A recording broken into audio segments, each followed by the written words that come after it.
Aujourd'hui, je ne vais pas y aller par quatre chemins, mon message est clair, il vous invite à faire un choix radical. Voulez-vous continuer à arroser cet État qui se gave de votre argent pour vous nuire tous les jours un peu plus ? Ou préférez-vous financer un projet qui vous ressemble avec des gens qui vous parlent des véritables enjeux qui vous concernent ? Voulez-vous continuer à vous saigner pour que les médias d'oligarques vous vendent la guerre et vous méprisent ? Ou préférez-vous accompagner un média qui décrypte les véritables enjeux économiques et géopolitiques, ceux qui ont des conséquences réelles sur vos vies ? Vous l'avez compris, la question est simple. Allez-vous longtemps financer vos bourreaux ? Ceux qui se moquent de vous ? De votre sécurité, de votre santé, de vos vies, ceux qui censurent TV Liberté et font fermer nos comptes en banque pour nous empêcher de vous informer. Maintenant, c'est le moment de choisir où va votre argent. Changez de système. Aidez TVL.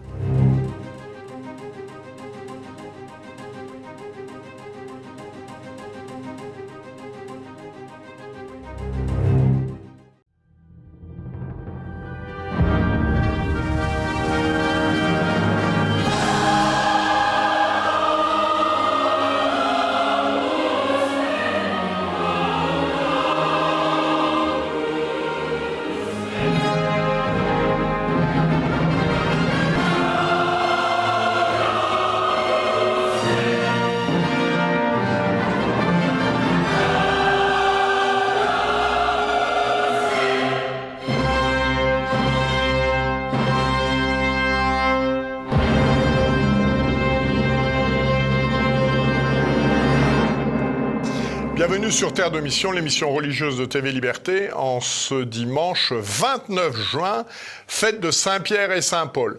Je voudrais tout d'abord confier à vos prières, à vos intentions de prière, tous les prêtres qui sont ordonnés ces jours-ci à l'occasion de la fête de Saint-Pierre et de Saint-Paul, ordonnés au service de l'Église pour le salut de nos âmes.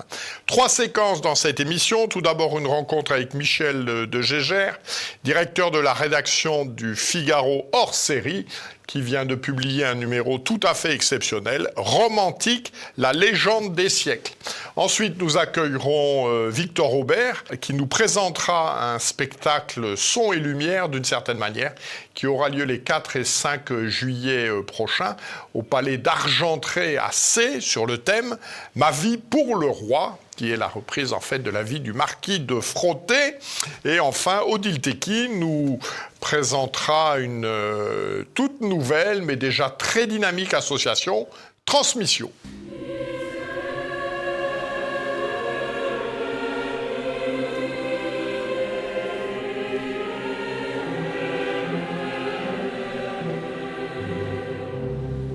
Bonjour Michel de Gégère. Bonjour Jean-Pierre.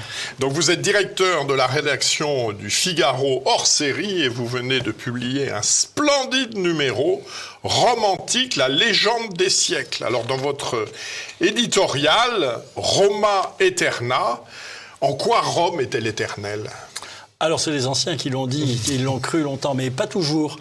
Au début, il y a une scène extraordinaire racontée par Polybe où il visite les ruines de Carthage en 146 avant Jésus-Christ. Donc c'est le moment où Rome commence la construction de son empire, domine la Méditerranée, et il visite les ruines de Carthage avec Scipion Émilien. Et Scipion dit à Polybe oui, c'est un beau jour, mais j'ai peur d'avoir un jour les mêmes nouvelles de ma patrie. Au spectacle de Carthage détruite, eh bien, il envisage la fin de Rome. Et puis, au siècle suivant, les guerres civiles vont convaincre les Romains que ce temps est venu, que peut-être Rome va disparaître. Il y a des propos très alarmistes, notamment de Salluste sur la question.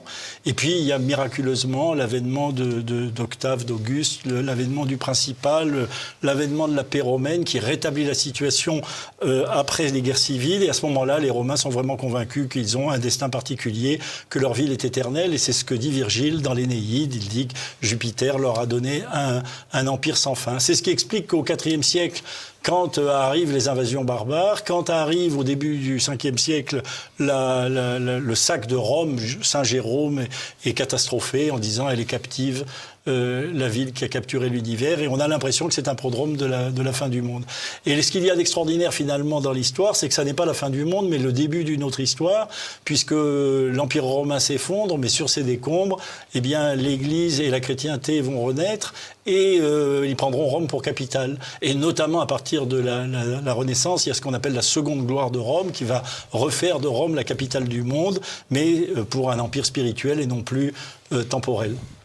Alors, quelles sont les clés d'une aussi longue réussite et permanence dans l'histoire? Alors, paradoxalement, probablement, il me semble que la clé de la réussite de Rome, c'est d'avoir admiré la Grèce. C'est d'avoir senti la supériorité des gens qu'ils avaient vaincus. Ils ont subi l'influence de la Grèce dès l'origine, puisqu'il y avait des Grecs en Italie du Sud, en Sicile, et donc Rome dès l'origine. Quand Rome renverse la royauté et fonde la République, elle imite les institutions d'une cité grecque. Elle est déjà dans l'admiration de la Grèce, et puis quand elle part à la conquête de la Grèce, eh bien là, ils vont être totalement subjugués, et ils vont adopter la culture, les arts et de la Grèce, et c'est la fameuse phrase d'Horace sur ce rapport extraordinaire entre le vainqueur et le vaincu, et ça va se traduire dans la généralisation du modèle de la cité dans l'Empire, c'est-à-dire que l'Empire va être une fédération de cités imitées de la cité grecque. Qu'est-ce que c'est qu'une cité? C'est un petit État qui est régi sur le mode délibératif, c'est-à-dire un petit nombre, les meilleurs, eh bien, dans l'amitié, discutent ensemble sur ce qui est bien, sur le bien et sur le bien commun. Et c'est comme ça que l'on régit les affaires publiques. Et ce modèle va être généralisé par l'Empire romain à tout l'environnement de la Méditerranée. Et il a ceci de particulier, c'est que les Romains n'en ont pas hérité de leurs ancêtres, ils l'ont adopté venant de leurs adversaires. Il y a un très beau livre de Rémi Brague qui s'appelle La Voie romaine, qui explique que finalement le génie romain réside dans ceci, qu'il a été capable de voir que la civilisation finalement de ses adversaires était supérieure à la leur et de l'adopter. Et par là, c'est instillé dans l'esprit des Romains l'idée qu'en chacun de nous, il y avait un barbare à subjuguer et un classicisme à accomplir. Et ça a été très très important pour les destinées de l'Empire romain, parce que les Romains ont compris par là que le vrai, le beau, le bien pouvaient faire partie de l'héritage, mais que l'héritage n'était pas forcément le vrai, le beau, le bien, que le beau, le vrai, le bien, c'était une quête, un perfectionnement, et que par là, eh bien, la civilisation était généralisable. Et donc, ça a été le ressort qui a fait qu'ils ont étendu cette culture grecque, qu'ils ont enrichi de leurs apports personnels, et ils l'ont étendue à toute leur conquête, à tout le bassin méditerranéen. Alors, la Pax Romana est-elle l'archétype d'une colonisation réussie? Oui, je crois que l'on peut dire, parce que justement, on peut dire cela, parce que, mais c'est une colonisation qui est fondée, encore une fois, sur le fait que les Romains ont pensé que puisque leur propre culture était importée, ils pouvaient l'exporter. Ils pouvaient faire bénéficier de cette culture à tout le monde. Si vous voulez, les Grecs étaient quand même un peu dans l'admiration d'eux-mêmes. Ils avaient hérité de cet héritage prestigieux et ils avaient un petit peu tendance à penser qu'elle leur était réservée. Que ceux qui ne parlaient pas le grec étaient des barbares. Les Romains avaient cette notion du barbare, mais ils pensaient que le barbare était destiné à devenir un Romain pour peu, eh bien, qu'on lui fasse acquérir la langue latine, l'accès aux œuvres de l'esprit, la méditation des cas de conscience, et que donc il était toujours possible de civiliser les populations qu'ils avaient vaincues. Il y a en ce moment une très belle exposition à Nîmes au musée de la Romanité qui s'appelle les Gallo-Romains, sur les Gallo-Romains, et qui montre, eh bien, justement cette acculturation. Les Gallo-Romains, avant la conquête romaine, ne figurent pas leurs dieux de façon anthropomorphique. À partir de la conquête romaine, ils commencent à faire des statues représentant leurs dieux. Qu'est-ce que c'est que ce passage? Ce passage, c'est un passage du moment où l'on pense que les dieux, eh bien, sont des forces redoutables qu'il faut, dont il faut s'accommoder, au moment où le dieu devient un idéal, puisque la forme anthropomorphique que les Grecs ont donnée à leurs dieux consiste à illustrer la divinité par la perfection de l'humanité. C'est donc un appel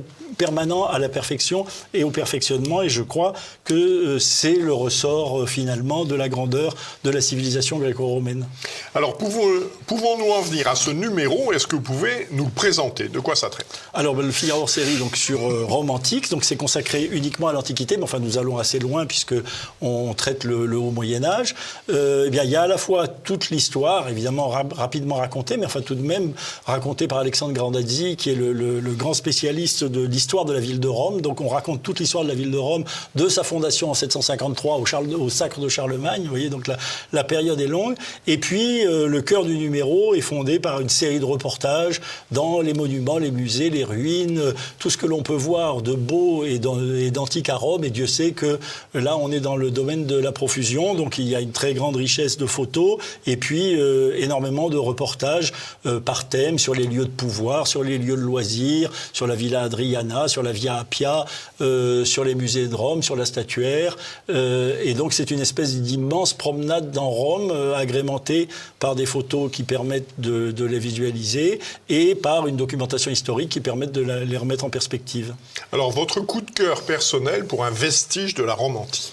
Alors, il est difficile d'en choisir un seul. Je crois qu'il y a 3 lieux, moi, pour qui j'ai une vénération particulière. Le premier, c'est la nécropole Vaticane, en dessous de Saint-Pierre. Vous savez que Saint-Pierre on a retrouvé sous Saint-Pierre de Rome une nécropole païenne. Donc, on peut y aller, mais seulement sur rendez-vous. Mais enfin, c'est tout à fait possible. Et on se retrouve dans une espèce de Pompéi souterrain, avec des tombes païennes d'une très grande richesse, d'une très grande beauté. Et au bout d'une allée de tombeaux décoré de mosaïques, on arrive sur la petite tombe toute simple où ont été retrouvés les ossements de Saint-Pierre. C'est un endroit très émouvant et on se trouve à ce moment-là sous le baldaquin même de Saint-Pierre de Rome. Et puis je voudrais évoquer 2 autres lieux. L'un, c'est la centrale Monte-Martini qui est au sud de Rome, à côté de Saint-Paul-hors-les-Murs. J'ai fait effectivement un article dessus. C'est un très bel endroit. C'est une centrale électrique avec des grandes chaudières 1930 dans lequel, à la suite des circonstances, on a installé une collection d'antiquités et le mariage, alors ça fait un petit peu néo-moderne, oui, ça donne une ambiance Jack Lang si l'on veut, mais pas du tout. C'est la beauté des statues, leur pureté par rapport à la brutalité des machines ressort de façon tout à fait étonnante. C'est un endroit très poétique où sont évoqués les jardins romains avec quelques chefs-d'œuvre de la statuaire romaine. Et puis le dernier lieu, c'est le Museo Romano, qui est le grand musée d'art romain de Rome, qui est assez peu fréquenté, à côté de la gare de Termini. Et alors il y a toutes sortes de merveilles dans ce musée, notamment de statuaires, mais il y a quelque chose de plus extraordinaire encore, c'est la salle à manger d'Auguste, une salle à manger entièrement peinte à fresque qui représente un jardin merveilleux et qui illustre le mythe de l'âge d'or. Et franchement, cette salle à manger à elle seule justifierait le voyage de Rome s'il n'y avait pas 1000 autres raisons d'y aller. Merci beaucoup infiniment, cher Michel. Donc, je renvoie nos téléspectateurs à ce numéro Rome antique, la légende des siècles. C'est vraiment superbe, c'est très beau. C'est très fouillé, c'est très érudit. Il y a des articles quand même qui demandent un petit peu d'attention, mais je crois que en cette année jubilaire, c'est vraiment une lecture indispensable. Et puis si vous voulez prolonger également votre connaissance de Rome avec Michel de Gégère, donc je vous renvoie à un livre qu'il a publié qui s'appelle Un automne romain, et dans lequel donc à l'occasion au moment du décès de Jean-Paul II, il a eu l'occasion, puisque le pape entre guillemets mettait du temps à décéder, de passer plusieurs semaines à Rome, et donc il a visité Rome, d'une part, rencontré des personnalités. Ça fait un très bel ouvrage pour connaître Rome et la vie de Rome aujourd'hui. Merci infiniment, Michel. Merci Jean-Pierre. Merci.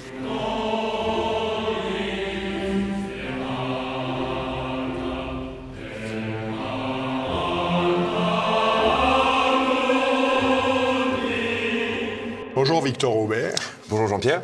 Donc vous êtes responsable de la communication d'un spectacle qui aura lieu les 4 et 5 juillet prochains à C, dont le titre est « Ma vie pour le roi ». Alors, en quoi consiste ce spectacle ? Alors c'est un spectacle son et lumière, donc animé avec des acteurs, avec une bande-son, une voix off, avec des musiques, des effets spéciaux, il y a des cracheurs de feu, il y a énormément de cavaliers, il y a plus de 100 bénévoles sur scène. Et donc c'est une fresque historique avec donc, des tableaux vivants animés, avec également donc, toutes sortes de cascadeurs, avec, donc, comme j'ai dit, plein de chevaux.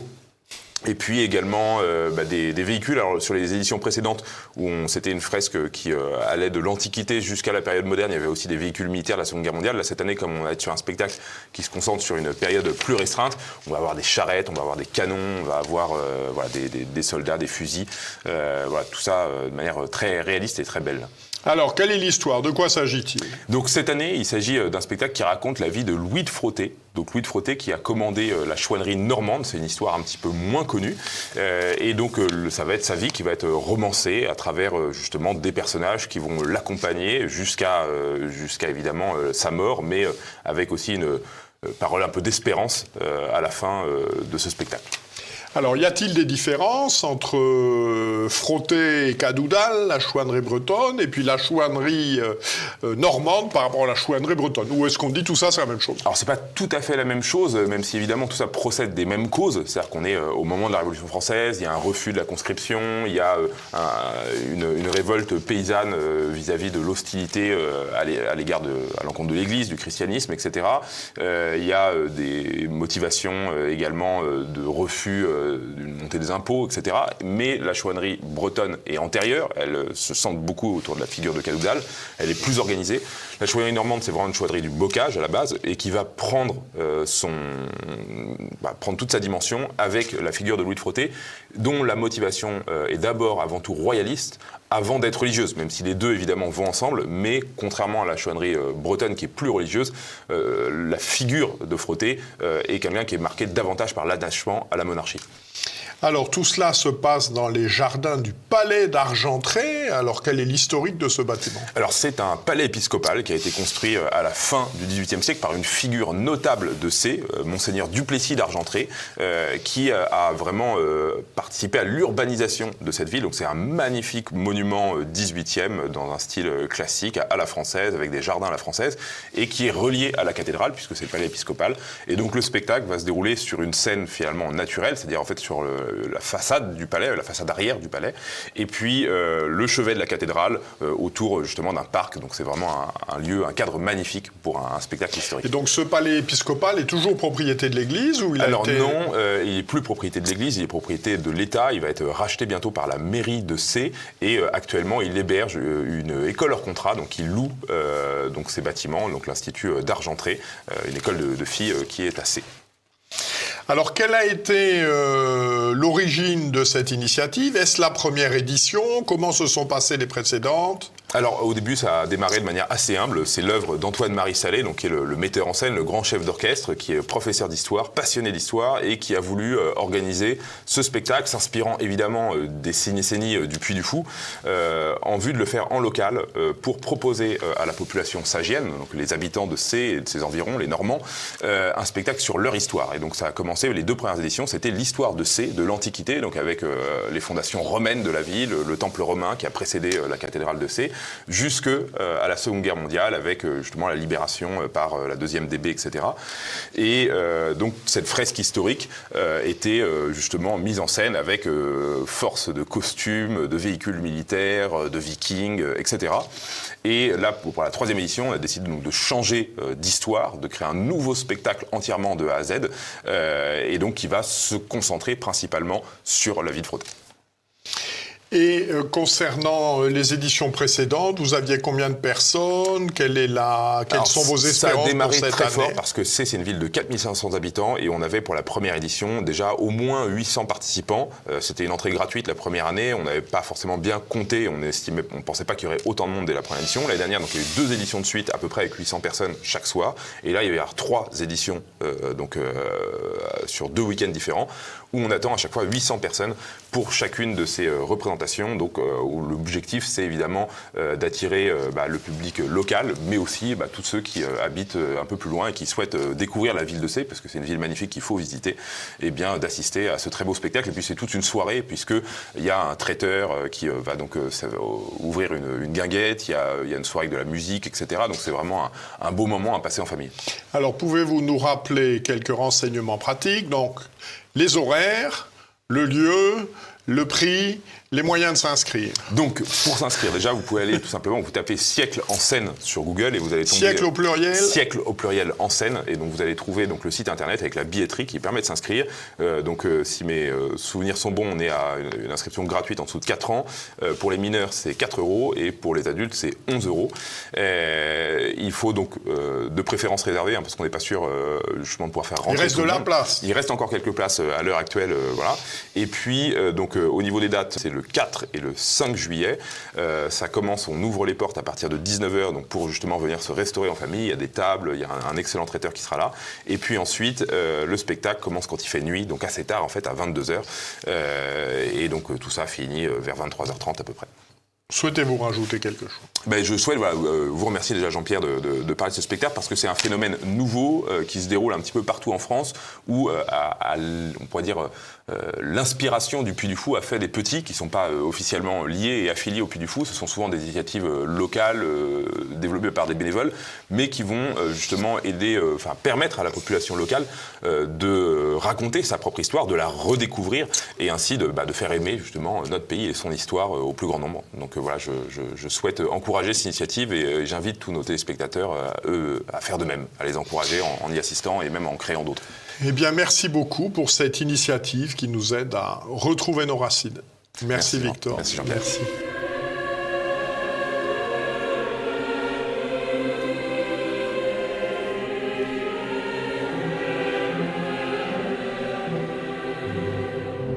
Bonjour Odile Teki.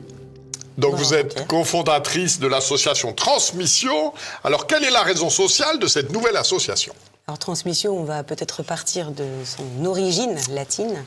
Transmissio, ça signifie, dans une première acception, le trajet, la traversée, le passage.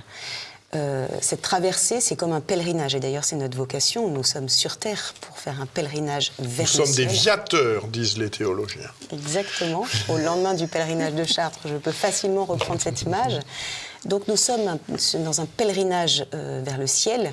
Et cette traversée, ce passage, comme l'indique Transmissio, est assez court, donc il ne faut pas se louper. Comment est-ce qu'on ne loupe pas son passage sur Terre? Tout simplement, il faut accorder sa vie à l'amour, aimer Dieu. Sauf que pour aimer, il faut connaître. Pour connaître, il faut comprendre. Pour comprendre, il faut apprendre. Et pour apprendre, il faut se former. C'est exactement tout l'objet des pédagogies traditionnelles qui permettent de nourrir le catéchisme que l'on a reçu dans son enfance. Alors on sait en plus de ça que ce catéchisme est somme toute assez inégal et que même s'il est consistant, quelque chose qui ne s'entretient pas se perd facilement. Aujourd'hui, sur les 29% des personnes qui se disent catholiques en France, seulement 6% sont pratiquantes. Ce qui veut dire que 94% de ces catholiques n'ont pas compris, par exemple, que la messe était le pilier central de leur foi. C'est dire toute l'absence de formation qu'ont un certain nombre de catholiques, et c'est toute la raison d'être de Transmissio qui veut accompagner les familles dans leur formation pour mieux réaliser leur passage terrestre en pèlerinage vers le ciel. Alors on peut rajouter qu'on ne peut aimer que ce que l'on connaît. Exactement. Aimer, connaître, comprendre, apprendre. Le deuxième objectif de Transmissio, c'est bien évidemment la deuxième définition de transmettre, de Transmissio, en latin, qui est celle de remettre quelque chose, le transmettre. Alors bien évidemment, on est tous appelés à la sainteté, mais on est aussi appelés à la sainteté conjugale, donc il faut prendre soin de son couple. Et cette sainteté conjugale également se définit par la capacité que l'on aura à transmettre notre foi, notre amour de Dieu, notre raison d'être, remettre l'essentiel comme priorité dans notre vie à ses propres enfants. Là aussi, il y a un pourcentage qui est intéressant. En France, dans les 6% qui disent pratiquer leur foi, seulement 67% la transmettent à leurs enfants. Petit aparté, chez les musulmans, c'est 91% qui transmettent leur foi à leurs enfants. Je reprendrai ici les propos d'un moine de Sainte-Marie de la Garde qui disait que la famille est le premier maillon et le dernier bastion de la civilisation. Je crois que l'enjeu de Transmissio est extrêmement important quand on regarde ces deux pourcentages qui sont si différents dans notre France fille aînée de l'Église, d'où la deuxième vocation de Transmissio qui est celle d'accompagner les familles dans la transmission de leur foi, à la fois dans les petits actes du quotidien, comme le décrivait très bien Sainte Thérèse, mais également dans les grandes décisions fondatrice de la famille. Alors concrètement, ça s'incarne dans quel projet ? Ça s'incarne dans un projet qui aura lieu annuellement, une session annuelle autour de la Saint-Louis que nous avons choisi comme saint patron, et qui sont des vacances familiales avec le bon Dieu. Alors ça n'est pas une session spirituelle, ça n'est pas une université d'été, je dirais de manière assez grossière que c'est un Center Park catholique. Pourquoi ? Parce qu'aujourd'hui, les parents sont très souvent confrontés à des vies qui sont totalement à 100 à l'heure, surchargées. Ils ne prennent plus de temps avec leurs enfants. Et je crois que la première condition pour aimer, c'est savoir donner de son temps aussi. Donc, Transmissio propose des vacances familiales où on va pouvoir prendre le temps de rire, de jouer, de s'amuser avec ses enfants. Ça, c'est très important, c'est l'après-midi. Et le matin, on va répondre à notre premier objectif qui est celui de former. Donc le matin est véritablement dédié uniquement au bon Dieu, avec une messe quotidienne, messe pour les enfants, messe pour les parents, qui vont permettre à toutes les mères de famille de pouvoir suivre la messe, sauf la messe du dimanche qui reste toutes les familles réunies. Et ensuite, des temps de formation pour lesquels nous reprenons la formation mise en place par le pèlerinage de Chartres, Notre-Dame de Chrétienté.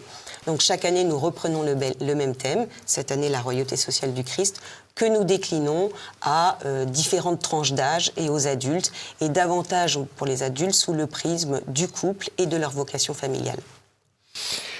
Alors, autour de ce projet, avez-vous des besoins particuliers ? Oui, on a deux besoins qui sont très grands, comme toute société, comme toute entreprise, comme toute association, toute œuvre qui se lance. Ces deux projets sont celui du bénévolat et bien évidemment du financement. Nous avons aujourd'hui 305 enfants, dont 60 bébés. Nous avons 85 familles. C'est merveilleux parce que tout ce beau monde s'est inscrit en moins de 15 jours. Mais pour que ce soit une vraie décharge pour les parents qui puissent confier leurs plus grands pour passer du temps avec les plus petits ou inversement, ou se retrouver en couple, bien évidemment, il faut un certain nombre de bénévoles qui animent ces activités, qui gardent les enfants, qui aident à la préparation des repas, etc. Donc pour cela, nous recherchons encore 50 bénévoles. On les choisit plutôt de 17 à 30 ans, puisque alors ils vont avoir une vraie vie communautaire, des enseignements, des temps conviviaux également entre eux, mais plutôt 17-30 ans, tout simplement pour qu'il y ait une belle homogénéité entre eux et qu'ils forment eux-mêmes une belle promotion qui aura le plaisir de se retrouver d'année en année. Ça, c'est le premier point. Le deuxième, c'est le financement. Pourquoi ? Parce que nous avons établi volontairement des tarifs très bas pour pouvoir permettre de rendre cette grâce de vie commune accessible à tous et pouvoir vraiment ne pas cultiver l'entre-soi, mais accueillir des familles d'origines très diverses ou des familles nombreuses dont la maman ne travaille pas, etc. Et que bien évidemment, il y a à la fois cet aspect de pouvoir participer au financement de ces vacances familiales et puis tout simplement toute la logistique, le son, la location du lieu, la lumière, les déplacements des intervenants, etc. Donc un certain nombre de besoins pour lesquels aujourd'hui nous partons de rien. Et donc c'est un énorme appel public que nous faisons à cette aide, parce que Transmissio, ce ne sont pas que de simples vacances, c'est pas qu'un événement, c'est véritablement une vocation d'accompagner les familles pour qu'elles ne perdent pas. Alors pour reprendre Saint Matthieu qui dit « vous êtes le sel de la terre », que deviendra le plat globalement si le sel perd de sa saveur. Nous, ce que l'on propose, et c'est une situation, me semble-t-il, d'urgence aujourd'hui, c'est de permettre aux familles de garder tout leur sel et de le transmettre. Oh, c'est beau. Alors, pouvez-vous nous rappeler la date, le lieu et les moyens de vous contacter ? Alors, la date du 20 au 24 août 2025, toujours autour de la Saint-Louis, cette année c'est ces jours-là. Le lieu, c'est en Sologne, au domaine de Chalès, très central, ce qui permet vraiment à toute la France de pouvoir venir en tant que bénévole cette année, en tout cas, nous retrouver et nous contacter. C'est sur le site transmissio.org, O-R-G à la fin, je le précise. Et là, il y a tous les formulaires, et pour donner, et pour proposer ces services. Je précise pour donner que nous sommes une association d'intérêt général et que, bien évidemment, c'est ouvert à la défiscalisation des particuliers comme des professionnels. Merci beaucoup. Eh bien, nous vous souhaitons une bonne session familiale et j'espère que certains de nos téléspectateurs répondront à votre appel. Je l'espère de tout cœur. Merci beaucoup, Odile.